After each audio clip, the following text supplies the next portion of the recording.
வணக்கம். நான் உங்கள் சபரி டூரிசம். நம்ம இருக்கிறது வந்து காஞ்சிபுரம் மாவட்டத்தில் காஞ்சிபுரத்தில் சாலப்பாக்கம் கொய்யா பூ பூத்துருக்கு பாருங்க. கொய்யா பூ எழுச்சியாக இருக்கும். கொய்யா பூ கொய்யா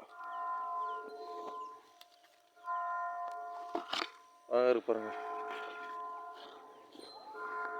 ஹைப்ரிட் கொய்யா நினைக்கிறேன். இவ்வளோ சீக்கிரம் வந்துட்டு அழகாக இருக்கு பாருங்க. நாட்டு பசுமாடு.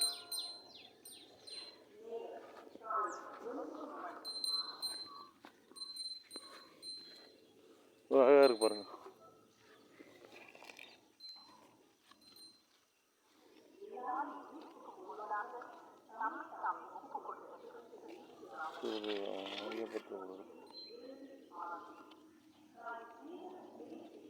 அழகாக இருப்பாங்க. எழுச்சியாக அழகாக இருப்பாருங்க. நாட்டு கொய்யாமா. வேறு வீடியோ பிடிச்சதை மறக்காம லைக் பண்ணுங்கள், ஷேர் பண்ணுங்கள், சப்ஸ்கிரைப் பண்ணுங்கள். நம்ம சேனல் சப்ஸ்கிரைப் டூரிசம்.